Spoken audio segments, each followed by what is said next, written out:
Bonjour à tous, aujourd'hui nous allons réaliser une tarte aux fraises prête en moins de 20 minutes. C'est parti. Il vous faudra 90 g de sucre glace, 100 g de beurre mou, 150 g de farine, 7 g de levure chimique, 40 g de jaune d'œuf, ça fait à peu près 2, et 1 g de sel.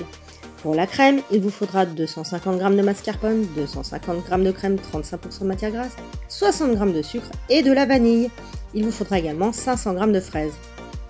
La recette est simple, on va commencer par mélanger le sucre glace avec le beurre mou au fouet, comme ceci.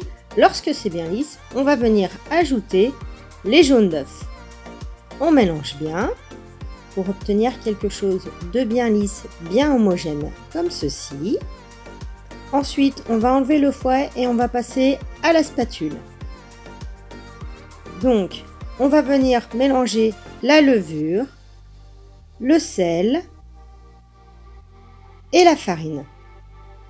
Vous retrouvez la liste des ingrédients en dessous de la vidéo dans les commentaires. N'hésitez pas à rajouter un jaune d'œuf si la pâte est trop épaisse. Donc cette recette, c'est un sablé breton que l'on va mettre dans un cercle comme ceci de 22 cm sur une feuille de papier cuisson sans graisser le cercle. Et on va venir ajouter la pâte. Le cercle fait 22 cm.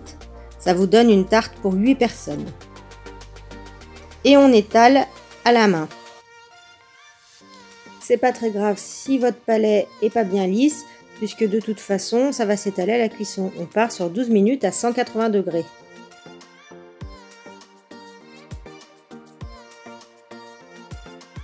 On va venir faire monter la crème avec le sucre et la vanille comme ceci.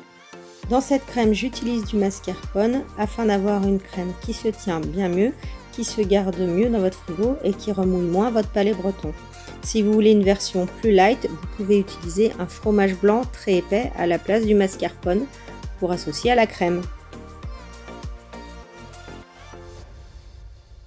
Votre crème est prête. Pendant que votre biscuit continue à cuire, on va s'occuper de couper nos fraises en petits cubes, hop, comme ceci. Vous pouvez préparer un petit nappage de 80 g de sucre, 50 g d'eau et de feuilles de gélatine pendant ce temps-là. La recette est simple, on fait bouillir l'eau, le sucre. Lorsque c'est chaud, on ajoute la gélatine qui aura été préalablement trempée. Votre palais breton est cuit et refroidi. On va pouvoir passer au montage de votre tarte. On prend la totalité de votre crème que l'on va venir étaler à la spatule bien à plat comme ceci. Voilà. Ensuite, nous allons ajouter les fraises. Donc moi je fais un petit tour de demi-fraise comme ceci, c'est vraiment en fonction de la taille de vos fraises. Et ensuite, je vais venir mettre tous les cubes au milieu. Si comme moi vous avez des fraises qui sont trop grosses ou pas très jolies, de les couper en morceaux vous permettra d'avoir une tarte quand même qui sera très belle. On va venir ensuite badigeonner notre tarte de notre petit nappage. Donc ça permet de faire une tarte qui brille bien et de conserver vos fraises. Vous pouvez aussi rajouter un petit peu de zeste de citron vert par-dessus. Bien sûr, les zestes et le nappage sont optionnels. Bonne dégustation!